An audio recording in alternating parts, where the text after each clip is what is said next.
Welcome, everybody, to the Take It Easy podcast. This is the #1 podcast in the whole world on this side. We're just getting ready, and we're going to be talking about our specific plans for the World Fair in France this year. We're going to be seeing a brand new, crazy, ugly building.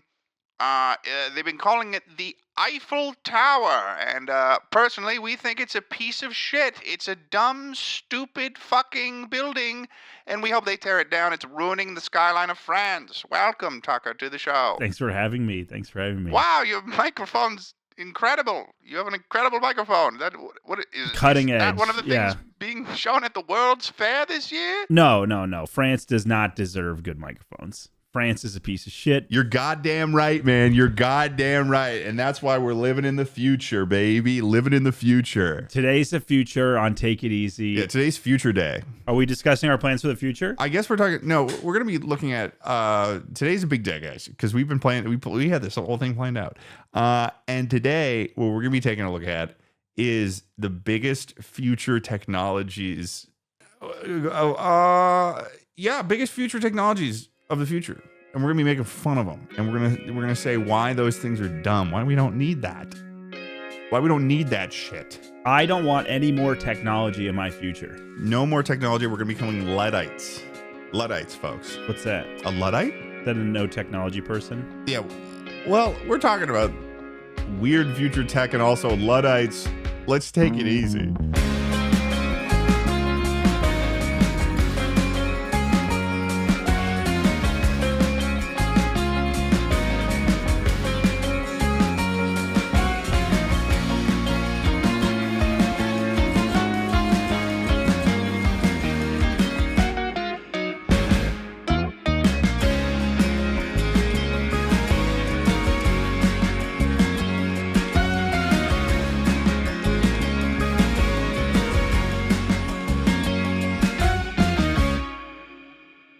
Luddite is a person opposed to new technology or ways of working. Oh, that's just my dad, actually.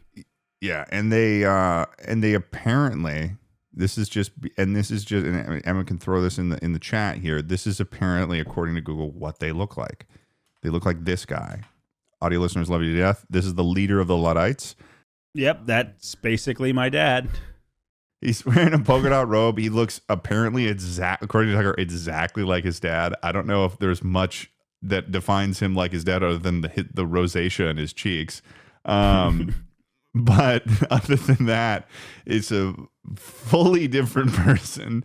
Maybe this is a hell of a character here. Maybe if you put like a fucking OtterBoxed phone in a pocket on his breast. No, he's got the leather fold out situation now, which is that's just a modern OtterBox. This dude's missing a shoe. He's got one shoe on and the other one he's missing. He's also in a polka dot dress. He's been in a polka dot dress and there's like a war going on. Big fire. Who the fuck is this guy? This is the leader of the Luddites, 1812. What new technology was there in 1812? Like the rifle? Are you protesting the rifle? So I can read the Wikipedia for you if you'd like. Etymology. Can you give me like the AI overview? I don't. I'm giving you the TED overview. The name Luddite occurs in the movement's writings as early as 1811. The movement utilized the epinym of Ned Ludd, an apocryphal apprentice who apparently smashed 2 stocking frames, which a stocking frame is a mechanical knitting machine used in the textiles industry, in 1779 after being criticized and instructed to change his method. The name often appears as Captain, General, or King Ludd. Different versions of the legends place his residency in Anstey near Leicester or the Sherwood Forest, which is, if you know that spot, that's where quiz time. Sherwood Robin Forest? Hood was. Oh, I was Robin I don't Hood. know. You're calling on the wrong guy. Robin Hood, dude. That's where Robin Hood was fucking around. So Around in the Sherwood Forest. The Luddite situation started with the textile industry in the 1770s. Yeah. That's crazy because I don't even really consider that technology. This was essentially like a response to industrialism like, because it's about the English textile industry and the new inventions producing textiles faster and cheaper because they could be operated with less skilled, low-wage laborers. Essentially, anyone who some might argue that anyone who's against AI is a Luddite. So I would say that is, to a degree, a lot of folks these days. A lot of folks are Luddites, at least in the context of the AI world. I think that this dude, if he showed up today, would just fucking light himself on fire. Oh man, he would. He would He'd want be like none of this. he would definitely self-immolate. Yeah. Yeah, this is like the peak activity was 1811 to 1817. So over a 6-year period, during the harsh economic climate of the Napoleonic Wars. All right. Would you say AI is the modern technology that you Luddite the most? I think I Luddite that one. I honestly maybe Luddite self-driving cars more. Those are big where you're at because I guess that is kind of like related to AI to a degree. Yeah, it's like the same vein. I have never seen a self-driving car outside of LA. I'll tell you what happened to me recently. I was driving back home and I pull up to this, this four-way stop, this four-way light. And there's, to my left, trying to take a left turn, is one of the Waymos, the self-driving taxi cars. Mm-hmm. And it was honestly driving like an LA driver in the sense that it was pulled up into the intersection a little bit so it could, like, when it had the opportunity, could take the left turn when it had the opportunity. But then it kind of at some point seems that, and there was no one in the car, it was just the car. And at a certain point, it seemed to have decided for itself that it wasn't going to make that turn. So it backed up.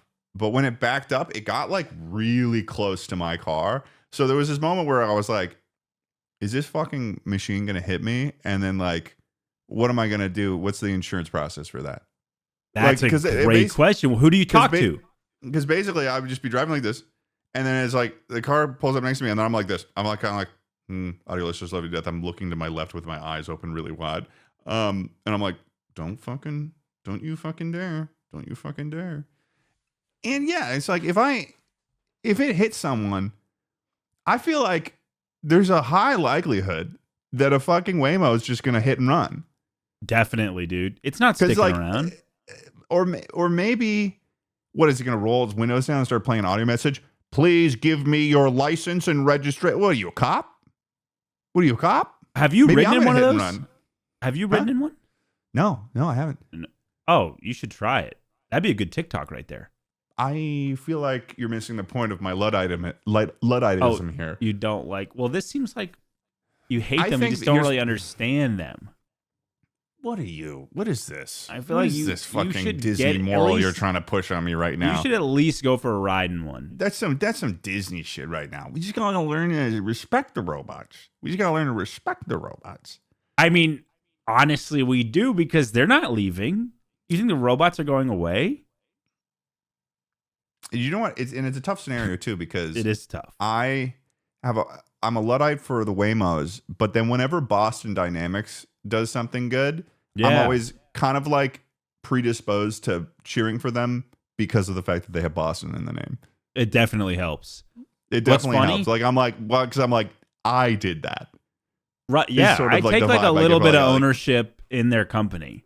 Yeah, like there's definitely like, oh, this is a Boston-made robot. Like this is like, a Boston robot. This robot roots for the Red Sox. Headquarters.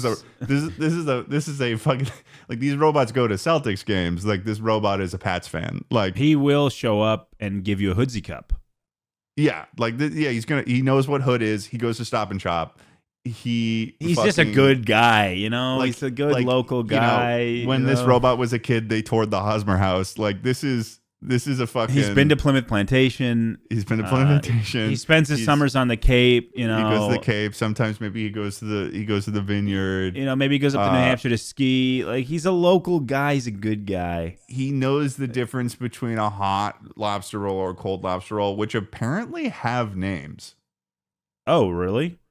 Well, I've heard the cold one's like a lobster salad roll, because it's like lobster salad instead of chicken salad. I believe that. Well, I was talking to some people that, and now this is where my suspicion comes in with it, and I was like, I don't know if those are really the names of them, but like basically they were calling the cold roll. They were calling that a Connecticut roll, lobster roll. And then they were calling the hot one a Maine lobster roll. Now with the Maine one, I'm like, okay. I think that's backwards. Really? I think that's backwards. I'm almost certain the buttered roll is the Connecticut / almost New Yorkers. But think about it. I would have thought that the buttered roll would have been the main one because it's like, think about this. Storms a brewing. Okay. You are a lighthouse keeper with a black dog. You're wearing a yellow raincoat. Oh, I hear you. Rain is pelting your lighthouse, but you have just pulled out your lobster traps or whatever from, I don't know, from your little fishing thing, and you make yourself a nice buttered hot lobster roll to warm yourself up on the cold and stormy night with a dark and stormy as well. I love a buttered lobster roll. I think, honestly, I like it more. Even if it is the Connecticut, New Yorker way, which I just despise those people. Is Connecticut part of New England? Does it count? On a technicality. Because it feels like, because here's the thing about people from Connecticut, is that they're not like, I don't know if people from Connecticut want to be New Englanders as much as they desperately want to be New Yorkers. Yeah, no, they want to be New Yorkers. A good lot of them want to be New Yorkers, and it just makes me like, sick. Oh, I can get to New York in 30 minutes or whatever. It's, I can take the path in or whatever the fuck they're doing. Like, shut up. You're not a New Yorker. Shut up. There's pockets of New England holdouts. Go eat your clam pie. Go eat your clam pie. Yeah, the clam pizza. And quiet down a little bit, you know? Yeah. I go to Connecticut a lot because we live damn close to the border. And I would consider those New Englanders. They live in the hills. It's rural. Sure. They get the farmhouse. But that bottom half, buddy, it's gross. Yeah. It's nothing pretty. The cold lobster. Rhode Island, that's basically Maryland. But here, at that point. I'm gonna say this though, and this is gonna be controversial. You think Rhode Island's part? Rhode Island's a part of New England. It is interesting. Yeah, no, it is. That's where all our criminals live. But I feel like Rhode Island has more of a Maryland vibe. No, I know where your head's there's at. There's like a DC energy to Rhode Island that in DC energy. I don't think you've been to Maryland recently enough. Maryland is more consumer than Rhode Island. Rhode Island's classier. It has some of that that coastal New England class. Yeah. And I'm going to say this is controversial. A third of Long Island, the end third, takes a long time to get there. That is almost an honorary New England. Okay.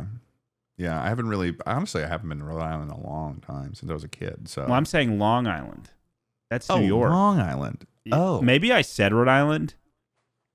They'll know. Yeah. I don't know. Long Island. But that end of Long Island, I'm going to say that's almost honorary. You're talking about the Hamptons right now? Yeah. I feel like you have to give that to New York, though, because that's all they have. Like Montauk. The Hamptons, the furthest east Hamptons, really. No, but that's the Hamptons is such a rich New York staple. Well, it's kind of just like Nantucket. Those rich people flying out their helicopters to the Hamptons, like that's such a New York thing that it's. I know. I want it.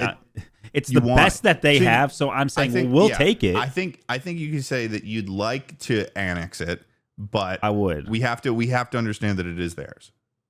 Yeah, it is theirs, and they're dirtier than us. So and they're dirty. They're dirty. Yeah. Well, Maine, the people up there, they look at Massachusetts kind of the same way we look at Connecticut. No, they don't, because they used to be a part of us. That's true. Oh, that's good.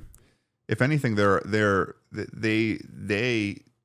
the separatists from Massachusetts, because Maine used to be a part of Massachusetts. That's a fun fact that Maine used to be the state of Massachusetts.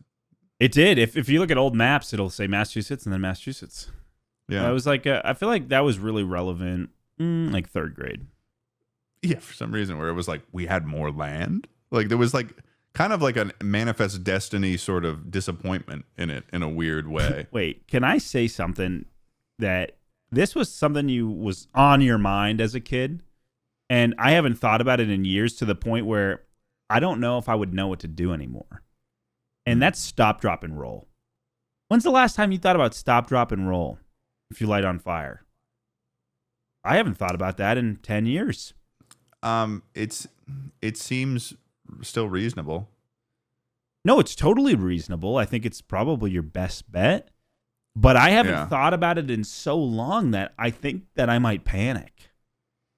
Yeah. I mean, stop, drop, and roll is like, I think that the teaching of it is important, but it does feel like a little bit of a 20th century problem to be entirely lit on fire. Like that's like I feel like there's less scenarios as less people work in like fucking factories and stuff where you need to be worried about completely combusting. Yeah. But certainly, I mean, like if you get gas on you or something and there's like some sort of like thing where something on you lights on fire or your hair lights on fire or something. How often are you interacting with flames? Probably not that often. Cooking.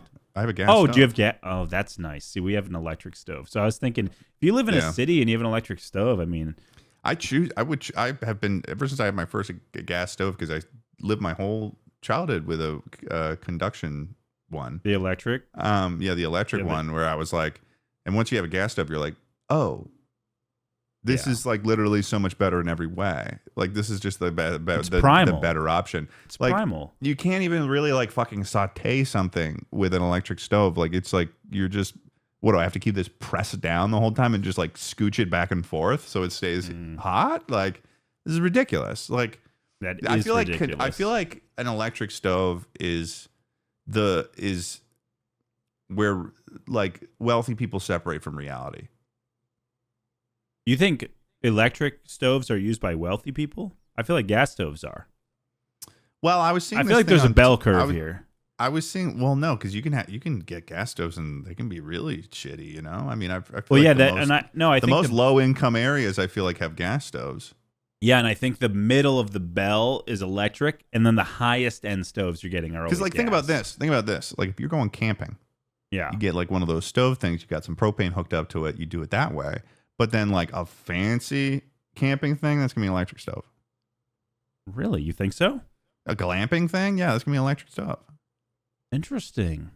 You know? Because rich people don't want to deal with gas. That's true. It is a little bit of a headache. But if you're rich enough, you're not dealing with your own gas. You got to purchase. Well, yeah, no, at a certain point, you get so rich that you're like, oh, I'm going to get one of those Viking brand gas stoves so that my private chef can use it because they like using gas stoves. Like, exactly. Look, have you seen these fucking things? I've only seen. I'm them not at, even. like, really I'm not even rich enough to have heard about them. Okay, well, I saw them for the first time when we were doing when I was in that old YouTube group where we had rented a really nice place in LA, and look up like a Viking. Oh, gas this stove. is a private chef situation right here. Yeah, look at these. The like first thing that comes up.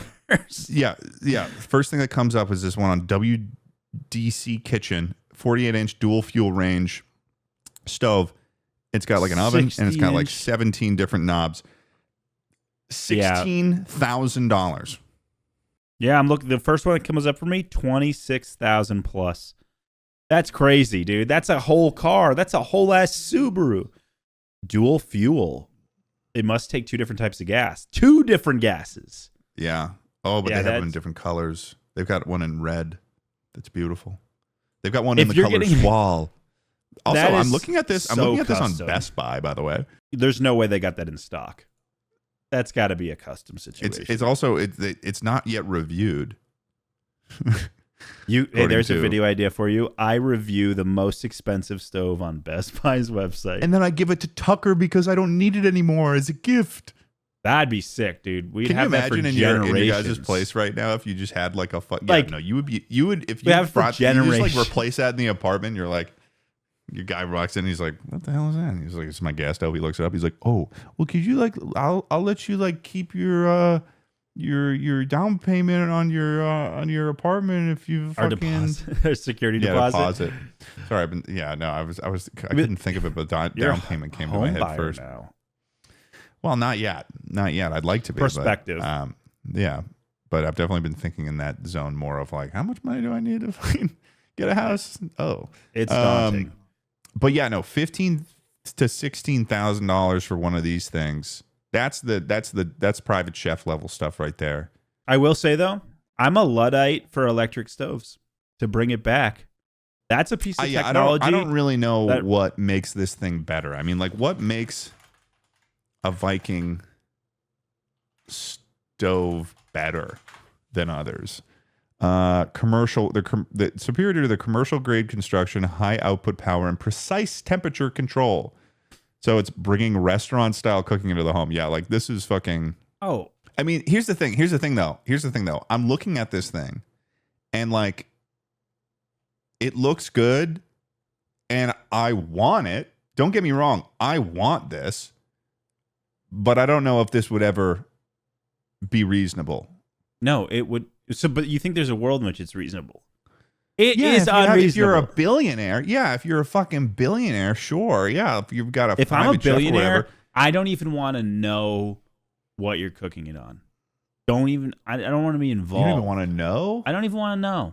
No, but I feel like if you're a billionaire, you're such a control freak over every single thing that you would want to know. You know, that's true. You're not meeting a normal dude who's a billionaire. Oh, certainly not. But back to the Luddite whole thing. Oh yeah, I have with the car story thing, because obviously we led into this Massachusetts conversation through me talking about Boston Dynamics. Boston Dynamics. Good for Boston Dynamics. I'm really happy for what they're doing. They've got a cool robot. I really hope that they beat China on making robots in a patriotic sort of way. But I really hope that they don't, in another sort of Luddite way, I hope that we're not like turning it into a proxy world where we're sending robots after each other. I mean, we kind of are with drones, and we have been for a while. But I don't like the whole thing with like Claude being like the government talking about using the emergency infrastructure or emergency like industry act thing to force Claude to like allow the U.S. government to use them in weapon systems is like crazy. That's insane, and I don't think that should be happening. Obviously the issue is that you would know for a fact that China's probably going to be doing that with their own AI system. So it's like, well, it's like the new arms race.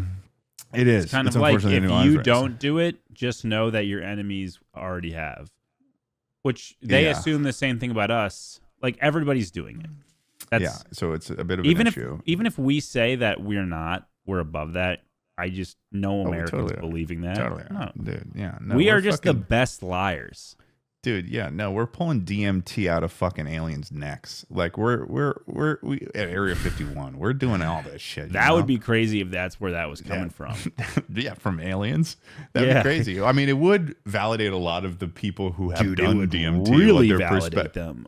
They'd be like, oh, I'm smoking alien brain juice.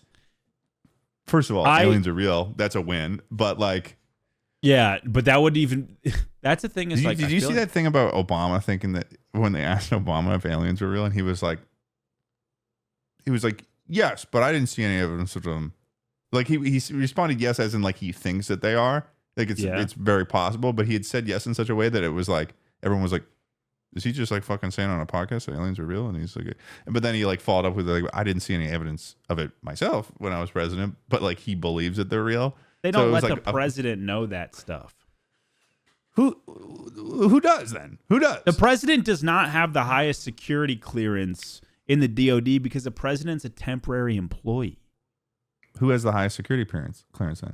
Somebody working for Lockheed Martin. I don't know. Oh, you don't know. I don't. How would I know? I just know it's not him. But if how could it not be him if he's the one who gets to carry? He gets to fucking use the football. I don't know. Because that's like a congressional thing. Like that's just like built into the way our country works. I know, but he gets to use the nuclear football. I feel like if the guy who gets to use the nuclear football is like, he's probably at highest security level. Well, here's the thing. We think he's the guy with the nuclear football. That is, at the end of the day, kind of crazy that any American citizen could just like, if he could convince enough people, could be the guy that just decides we're going to use nuclear weapons. Yeah. Like, that's crazy. That's crazy that because the founding fathers weren't thinking of that, of like, wait, true, you're telling me that like you talk to a founding father later on and it's like, yeah, no. So if somebody's like popular enough and they're like ideas, they convince that their ideas are good enough, they could like destroy the world if they want to. Here's the thing. I don't know if I believe it. But also, I don't know if I guess, believe Donald Trump could drop nukes. Well, yeah, because he wants people to like him, and if he does that, people are gonna not. No. I mean, like, technically, they're not gonna like him if he does that. He's forget really the popularity. Yeah, like, no, he if really he presses the to button, like him. do they actually go off, or is there another level of this that's like, no, we're not doing that? Because, like, at least from the pilot, I don't think you. I think you gotta understand. Like, he could do it. No, I know he could it. press the button, but think does about the this. button actually do it? It's like this is the most simple way of putting it, but I feel like there's just such a of all things in the world, like, like when you're thinking about doing something and then there's like your friends are pressuring you not to, and you're like, oh, don't do it, that's gonna make people upset or whatever. You kind of start. I think of all things, there is the most social pressure and the biggest social faux pas that you could make as a person in general is to drop a nuke. I feel like that there's not really any coming back. I feel like that would get you out of people wouldn't be inviting you to their parties anymore. You would not get an invite to the Halloween party. You would not get an invite to the Halloween party if you dropped a nuke. And I feel like people would be like, oh, you see how you fucking dropped a nuke? Like, it's like people are talking. That's ugly stuff. It's ugly stuff, and it's stuff where it's like I think don't even be, evil people, like, I don't want to be the friend of a guy that's dropping a nuke. I don't think so. Do you want to be a friend of the guy who drops a nuke? No. Yeah, nobody wants that. If you drop a nuke, this is a man who really wants people to like him. I think if you drop a nuke, you're not even gonna get invited to Epstein's Island. Well, I think that especially because he's dead too. I'm sure they're still continuing somewhere. Like his soul? What? Well, no. Like somebody's hosting the party now. Yeah, they moved to the next island over. Well, yeah, the number 2 is like, well, we can go to my house now, guys. It's been set up for a long time. Yeah. No, that is nasty shit. But I think if you drop a nuke, you're not even in on that anymore. No, you're not getting invited to even the New Year's. And that I think is enough for him. That's why I think Mondami does so well with Trump, is because he knows how to tickle him in the right way. Because have you seen this? No. Zoran Mondami? No. Trump loves him. Really? Well, you look like he literally he'll say like he's a great guy. Don't like his policies, but he's a great guy. He really likes him. He really likes him. That's interesting. He even at his State of the Union, he would say like, Zoran Mondami, really like him, cool guy. Don't like his policies, but really cool guy. Really like that guy. And I think the reason is because obviously Trump's from New York. He's someone who's like kind of always been, at least this is what I've read about Trump, because I don't know too much about this information, but like he's always kind of been looked down a little bit by the New York social elite or whatever. And Mondani is like, his whole thing is that he wants to improve New York for New Yorkers, and it's always about New York. So if he provides Trump a way that Trump can put his name behind improving life for New Yorkers as someone who lived in New York and wants to be respected by the world of New York, then that's an easy way to get Trump to cooperate with Mondani on, and even when he doesn't necessarily agree with the way that Mondani's doing it. Yeah, we're only 1 year in, which is crazy. That is crazy. He's been doing so much shit. Like literally, he was like, "No more wars." Started a war. Yeah, I don't think he's making it through all 4 years. Whether that's like impeachment or death. Yeah, like I think I don't think he's making it through all 4 years. Yeah, no, it is a real. We're off to a. Again. That was like such a fucking headache that he won again. I was just like, come on. Like, I don't want to deal. Like, we've been dealing with this guy in the fucking news since I was a freshman in college, and since you were a fucking just got into the Marines, we've been dealing with this guy. I would say 2 years before he was that, in control of you for 4 of them. Yeah, I found out he was your papa. Yeah, his picture was in every building on base because they have the whole chain of command always. Yeah, we found out at boot camp. They're like, "Do you guys want to know who won the election today?" It's just like the drill instructor knew, and we're all just. What was like, the reaction? Was there a lot of cheering? I bet there was. Yeah, people were pretty hyped. I mean, you got a bunch of 18-year-olds in a prison camp, so like. Yeah. Anyways, so I have a question for you, and is that do you think our audience could tell the difference between you next to an AI generated version of you? Do you think they would be able to tell the difference? I would hope so. Because I think that for this episode, since we talked a little bit about how you don't like AI because you're a Luddite, you're a Ludwig. Do you think the AI version of you will look more like you than you? And will the audience think so? I don't think so. You think it's going to be obvious? I think that there have been times where, wait, I think I'm going to knock at my door. Hello? Come in. Emma, play the sound of when someone comes into a room on iCarly and everybody goes, woo! Woo! Hey, Dad. Woo! Welcome to the podcast. Hey, guys. How are you? Nice shirt. Thank you. It's a Ted model. Yeah. Yeah. You got something you want to... We're going to lunch. Okay. You want something you want to say into the phone? Into the phone? Yeah, here's your microphone. The bat phone? Yeah, just come here. Come here. Put that up to your ear, and that's how you talk. Hello. Hello. Hey, Dad. Can you hear me? Oh, Yeah. You can't hear me. I can't hear you on the earpiece here. I can just. It doesn't. Nothing. Well, yeah, no, but we can He hear you on the sounds podcast great. now. Oh, hi podcast. Dad's calling in right now to the pod, Hey, guys. everybody. He Hey, sounds like a guys, Red how Sox are ya? announcer. We're visiting California. Yeah. Freaking hot out there, man. Looking forward to it. It's cold in this damn apartment, Ted. Yeah. I mean, I got to keep it I got to keep it a little bit like Massachusetts. No, really? No, it's warming up in Massachusetts now. Yeah. They're about to Sun's walk going to away. lunch while The we. sun's going away. The snow is going away. It's Yeah. all gone. Hey, Tucker. Hey. I can hear you through Ted's headset, but I can't hear you on this red phone. So. Oh, speak okay. louder. When did you Yell at guys Ted. get out there? Because it was beautiful the last few days. I know it's good. Nice Monday and Tuesday. Came out here last night. Yeah. Oh, nice. So you got some good days out here. It's like the days that give you your soul back. Summer's coming soon, Tucker. Oh, I know. All right. Well, thanks for stopping into the pod, Dad. All right. Thanks, guys. Have a great time. Take it easy. Take it easy. Yeah. He liked that. He liked that. All right. Bye-bye. Cool. That's kind of fun. I guess that's what I got to use now when somebody drops in is I got to put them on the red phone. Yeah. There was not a lot of structure to that. No structure. Oh, not at all. I mean, it was my dad walking in. He was knocking on my door. He didn't know what he wanted to say. No, but no, you and no. I were kind of like, I think he just wanted to say that they were going to lunch, but like I think that's all he wanted to say. But then I was like, come in the room and start talking on the pod.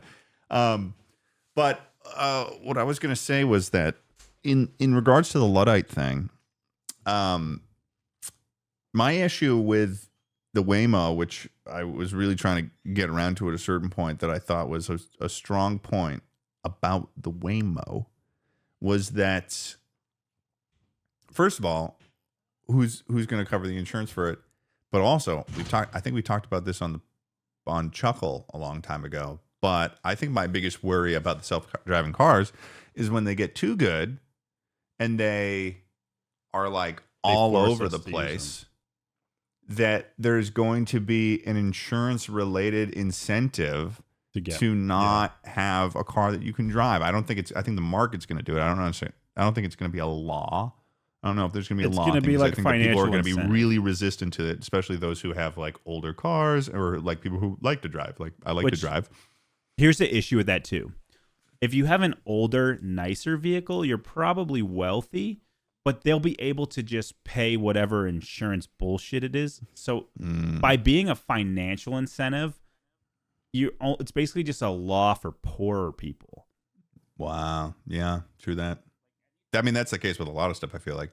Yeah, anything that's a law that's just a money issue, it's just a law for people who money's an issue. I don't think that there should be income tax on people who make less than $100,000 a year. Yeah, I agree for sure. 100%. 100%. I think I think because if you think about it, it's like, or it may, or at least under like $50,000 a year. I mean, come on. Yeah, definite. 100%. If you're making under 50, I think that we have that on. I think we have that on people who make less than like, what is it, like $14,000 a year or something? I think that's where that's like, if you're making less than $14,000. Well, I know that's why I'm like we should like bring this up a little bit. I feel like, because I wonder if those laws just existed like when that was like equivalent, 14,000 was equivalent to like making $100,000 a year or something. Well, income tax is not a like American foundational system. Taxes in general aren't. Well, yeah, but income tax was started in the early to mid 20th century. Wait, yeah, let's look this up. When did this and start? it was created as a temporary measure. Income tax is actually really controversial. Whoa, You're gonna dude. open up a can of worms for yourself if you start reading about income tax. Well, it's a fucking amendment. Yeah. It's the 16th Amendment. Yeah. It was that's so supposed to be funny. temporary. They needed a fucking amendment to do it because it was probably because it's in the Constitution or at least the Declaration of Independence about the tax. Like taxes were a big deal early on for us. Yeah, and they kind of have become so normal and so institutionalized that it's hard to rebel against them. But in order to it must have like been a big. I mean, it's 1909, so like. There was some sort of like, well, the first, oh, interesting. Okay. So the first income tax was during the Civil War. Congress passed the Revenue Act of 1861, imposing a 3% tax on incomes, 3% tax on incomes over $800 to support the war effort. This was later replaced by the Revenue Act of 1862 and repealed in 1872, and then a new federal income tax was enacted but was ruled unconstitutional by the Supreme Court in 1895. So it wasn't until 1913 that there was an amendment made that was formally authorized Congress to levy a federal income tax on individuals and corporations without dividing it among the states. I think we should really be cutting away some of these, especially if we're going to be doing a lot of unsavory shit. Yeah, the initial rates was, following ratification, the first modern income tax was set at 1% on incomes over $3,000 and up to 7% on incomes over $500,000. Which, by the way, back then, $500,000, that's like a fucking... Billionaire now. Yeah, that would have been worth $6.7 million back then. They were only doing 7% on people making more than $16.7 million, representing a cumulative inflation increase of over 3,250%. That's crazy. Well, Emma's dad is a tax guy, and he does hours, and he does take it easies as well. And he was telling me that... That's crazy. $1 in 1912 was worth $33 today. That is crazy. Larry was telling me that there's almost no point to income tax on people under 100K or whatever. Like the average American, that is such a tiny fraction of the money that's generated. He's like, the tax is coming from the wealthiest percentage of the country, and corporations makes up 99.9%. So it's like, but the people who are making 60K, 70K that have to do taxes and are trying to have a family. Yeah, like I pay like 30 to 40% or something in taxes, but I make a good amount of money and I'm fine with that. Like I'm fine with being taxed that. Yeah, we pay 30%, whatever it is. It's a lot, but we are in a really average income bracket, so it's like incredibly stressful. Like you've constantly told me about how you're getting like fucked by taxes, but like I pay taxes and it's like either way I'm fine. Yeah, for us, it's incredibly, especially with the way like content's like a cash business. So then it's on you to throw up all that money at the end, which it's very hard to live that way. And I could just be more disciplined and more, but you kind of have to like pay quarterly. Yeah, which is just hard when you also have like a wife and a kid and jobs and you're like shuffling life. Which is why I'm like, okay, let's just fucking like let's bring back the fucking 60s taxes that we had. Let's put fucking 70% on people making $100 million a year. Yeah, no, I agree. I Because, think oh my God, are they every gonna single person listening to this agrees, and it doesn't matter. It doesn't matter if we all. It's just an echo chamber. They're not listening to you, and they're the ones that make the change. Yeah. We got to start shooting them. We got to start killing. I mean, realistically, that's how change happens in history. And it's called the revolution. War of 2026. Here it comes, baby. The Take It Easy uprising. Yeah. All of a sudden, randomly, in every state in the union, random, I would say about 18 to 36-year-olds started rising up against the federal government. I would lead the charge for you guys. I would, but I got a kid now, so it's busy. I don't want to let him down. I got to be just there. Make a video for him, like a manifesto that he can watch when he's 18. No, not a manifesto. Give him all of it. Give him all the fatherly advice you want in like 1 hour long video that you edit together. I'll help you. And then you don't need to worry about anything ever again, because then you can just you'd be like, watch this when you're 12, watch this when you're 13, watch this when you're 14. You cover the whole life. I get shot by a cop and die like 45 minutes into my manifesto. And I die thinking I was the beginning of the revolution. Nothing changed. I mean, that would be great for you, though, because it's like you die, you're bleeding out in the snow I or think whatever. that I am the shot heard around the world. And he just gets to watch a video about how his dad died in some weird thing. You just go to fucking that bridge in Lexington and just shoot a cop there. And you're just we're doing it again. We're doing it again. That would be a hell of a spot to start it. Yeah, right. In this, in a park. It's essentially just a park. It's not even where people don't even travel through there anymore. It's just this is where it happened. This is what the park is.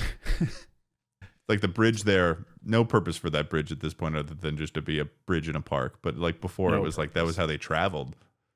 Yeah, people used to have to cross that bridge. Yeah. That's how they traveled, was going across that bridge. That's how they traveled. Yeah, the Old North Bridge. That's what it's called. Yeah. Is that what it's called? Now. Yeah, I think it's the Old North Bridge. I've been there. I mean, it's cool. I mean, there's good fishing in that river. But yeah. But I think we need a tax. I think here's something. Are you worried? Bernie had some good ideas. Yeah, you got very political there. You took off on those taxes.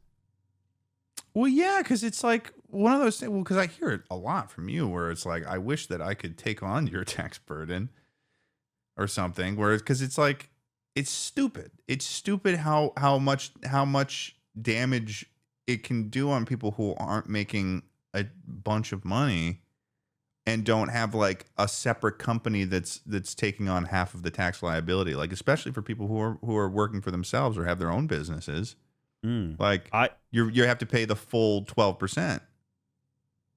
I think that they could get away with it and make people a lot happier if they stop doing outrageous things too. Yeah, no, they could definitely get away with it if they were doing things that were actually helping the working man. But they're not. They're doing stuff where it's they're firing 1,000 missiles, and every second those missiles are coming out, it's spending $1 million in taxpayers' money.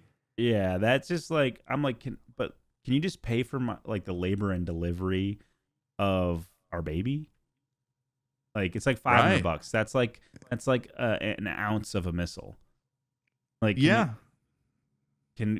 be really helpful. I would definitely be at least they're going to a good place. Yeah. I'm going to bring us away from this. Are you worried as an influencer in a growing AI world that soon there will be an AI clone of you that's indistinguishable that you can chat with online? How many more years? AI is getting, what's it called, exponentially growing. How many more years until I could text AI Ted and not know the difference? Especially, what if it gets hold of your your Discord DMs and stuff, so it knows how you're chatting offline too, or off camera? Is that something that worries you? No, I mean, it's starting to worry me now when you talk about it that way, but it's not something I really think about. Because the average person isn't going to have that issue, but there's going to be multiple. But here's the thing. Here's the thing about AI though that's a little weird, is that AI is only able to know what I've done, not what I will do. But if it knows you well enough, it might be able to make accurate predictions. Yeah, but how could it ever know me well enough? You know, it only can be trained off of what I've put into the world. You know. Yeah, that's Like a lot. I It's feel a like growing number of hours. yeah, of but content. I think that like around now we're sort of reaching sort of the beginning of the plateau of how AI can This guy's expand. so naive. Okay. We're at the tip of the iceberg. It exploded over the last couple of years. I mean, it's like it's gonna plateau. Like it has to. That's how it works, you know? Um Yeah, I don't and know. I think AI isn't gonna plateau like graphics cards might or are. this is more like in relation to like semiconductor stuff. Like the way that semiconductors how much more efficient that they can get, it plateaus over a certain. It takes Oh, us and twice as much that's the time limiter to on AI? Is like the um physical? well, I don't know too much information about the technology itself to be able to be specific on that, but let me just ask the AI when the AI plateau happens. That's a great question. Is AI development plateauing? Wow, put me in AI mode. With most agree that the era of easy gains from simply making models larger is slowing down. While some believe we have hit a wall due to data exhaustion and energy constraints, others argue that progress is simply shifting from raw scale to more efficient architectures and deeper reasoning. So evidence of a plateau, diminishing returns from scaling. For years, the scaling hypothesis, the idea that bigger models plus more data equals smarter AI, held true. However, recent models like OpenAI's Orion have reportedly shown smaller than expected gains compared to their predecessors. And there's data exhaustion. LLMs, large language models, have largely consumed the high quality, publicly available text on the internet. Without the new, clean data, the models risk hallucinating or collapsing if trained on their own AI generated output. And then there's economic and physical limits. The energy and capital required to build and run massive data centers are becoming unsustainable. The International Energy Agency predicts AI energy consumption could soon exceed that of major manufacturing sectors. And then there's like it's so there's ways that it can fucking the hype is cooling. But like I think it's more like, Well, you know what I've been curious about with AI I just don't think it'll be plateauing? like one of those things that turn into like these ghosts of people that can create. And I think that what you're asking is generally around I think that culturally, because I know that that's a character like an area you like to operate within, so I feel like this will be of interest to you. Yeah, I think culturally, with the increase in AI and the increasing worry of knowing whether or not something is real, it will create a demand for things that are real. Oh, it'll like backfire almost. And like the conversation around AI influencers and stuff that's one of those things where like for instance, the only reason why VTubers are as popular as they are is not because it's like a character. It's because that there's a real person behind that is making choices, wearing like the persona of it. But I feel like a lot of companies like Meta and stuff have thought that like, oh, well, we can make a really fucking hot influencer girl, whatever, that is completely AI, that posts Instagram posts online or whatever, and people are going to like that. When in reality, like those things, the extent to which AI is appreciated only goes as far for most people as knowing that that thing is real. I agree. I was thinking of a similar thing recently, and replace AI in this conversation with corporate products or chains. I live in a pretty nice area, and one of the reasons people like it here so much is because there aren't a lot of chains. It's a lot of local businesses that are doing really well, and it's kind of like it's like a bell curve of where corporate stuff's in the middle. It's like local businesses, if you live in an area that's so undersupplied that it's only locals working.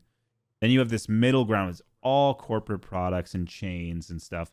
And then the upper echelon is back to like independent businesses that are kind of premium. Yeah. But I think that we're reaching a point where that's going to become more and more the norm, where people are like, I'm so sick of corporate products. Like, it's going to get seen as kind of like cheaper.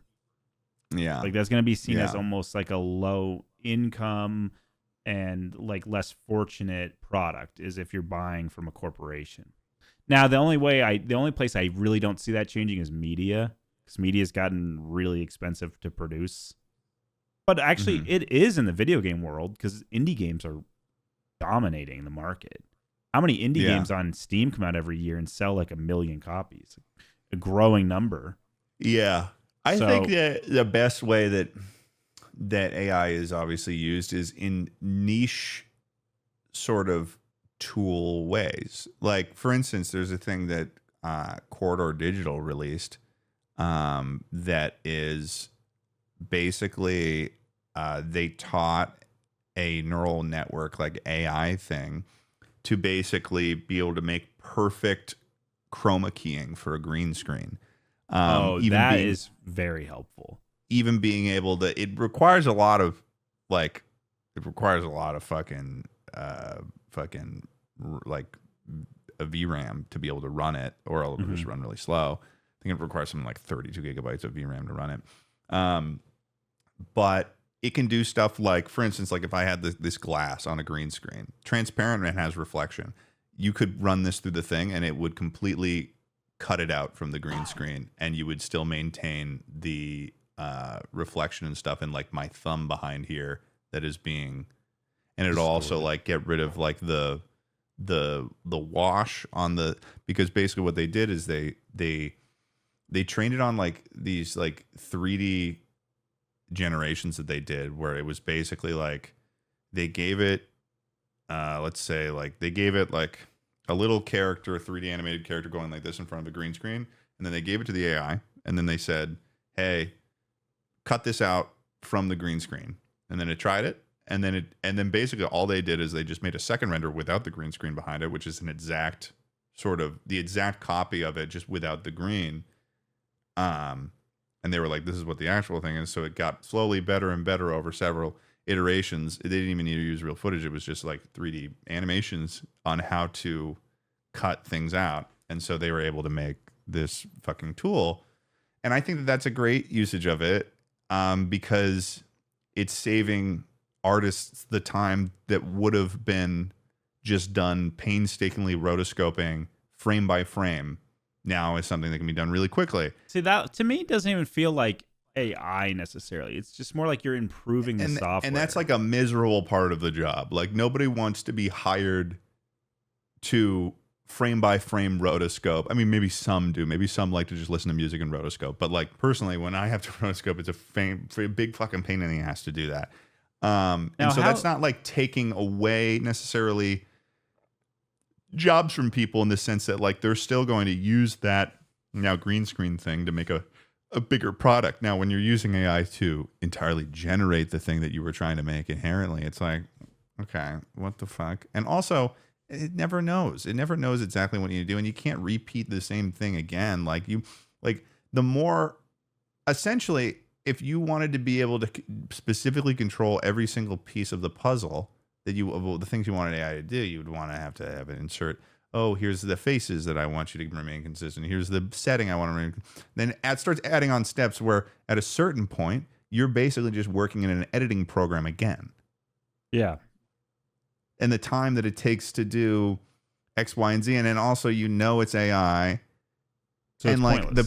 the people who are posting on Twitter, and they're like, I made this movie in AI, and it's like this shitty fucking, I saw this one, it was like this shitty fucking like Logan Paul superhero movie thing that was like, oh yeah, no, you can make a movie, but like you're a shitty writer.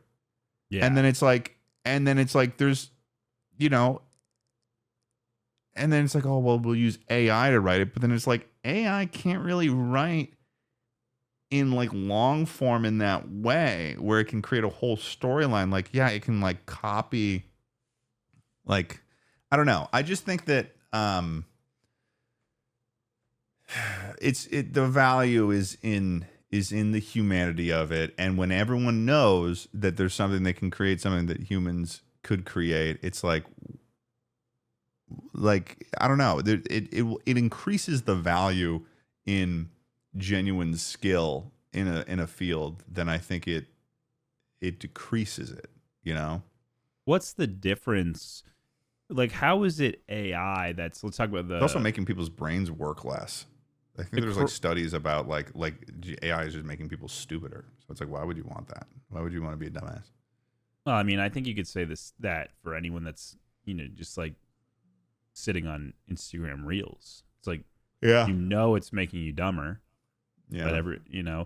But like how is the chroma key situation? How is that AI versus just an improvement to Adobe Premiere or something? How is it? Well, because they trained a model to be able to do it. They trained a model. So the model's just using the software that's already there. Well, the model is, I mean, I don't know the very, very specifics of it, but I'm not trying to grill you. He basically like trained an AI model to kind of like, that's what like a neural network is. It's like AI. It's like they trained it over. That's how you do all AIs. You have to train them to understand like this information or whatever, and how to process it. And so that's what sometimes for me, I don't understand. Like, how is this AI versus just an improvement of this already existing software? Like, well, it's a program. I mean, that's what AI is. It's a program. It's not actually artificial intelligence. Like it is. Like people have been calling it AI because that is a marketing term for AI mostly. Oh yeah, though. Yeah. Like it's not AI. artificial intelligence. It's not like it doesn't think and feel for itself in a real way. It is given a task. You're essentially running a program when you give it a prompt, and like it's like that's has it's like it always operates within certain constraints based on what it's trained on, and it's like that's not intelligence. That's a program. That's an advanced program. Yeah.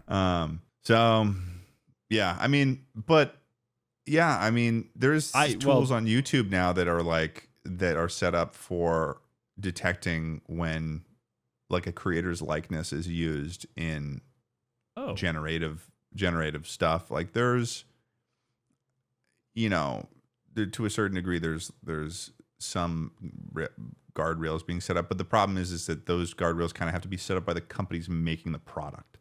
Yeah. And that's AI tough. right now to me feels like how the internet probably felt like to people in 2000, where it's just like it's taking off so fast and there's so many different avenues that it's like you almost can't keep up. Like rules, regulations, corporations can't even keep up with where it's going. Yeah. Because people are just taking it and running with it. It's just what they do with like any powerful piece of software.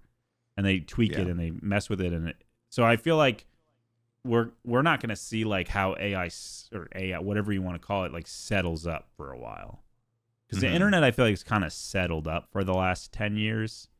It's got a little more ad heavy, but it kind of has been pretty much the same, in my opinion. We are actually out of time for this episode, but we're going to move on to the Patreon now, guys. We're going to the Patreon. Bonus. Thanks for listening, folks. We hope you enjoyed us talking about Luddites and AI and taxes and the government. I think Ted's going to be replaced by AI completely. No, they can't do that. Because would an AI know that I would say this? Goosey Monday on a Tuesday, Jonathan had a big, big poo. He jumped on my head. Then I said, "Get off, Jonathan. Don't do that poo on my head.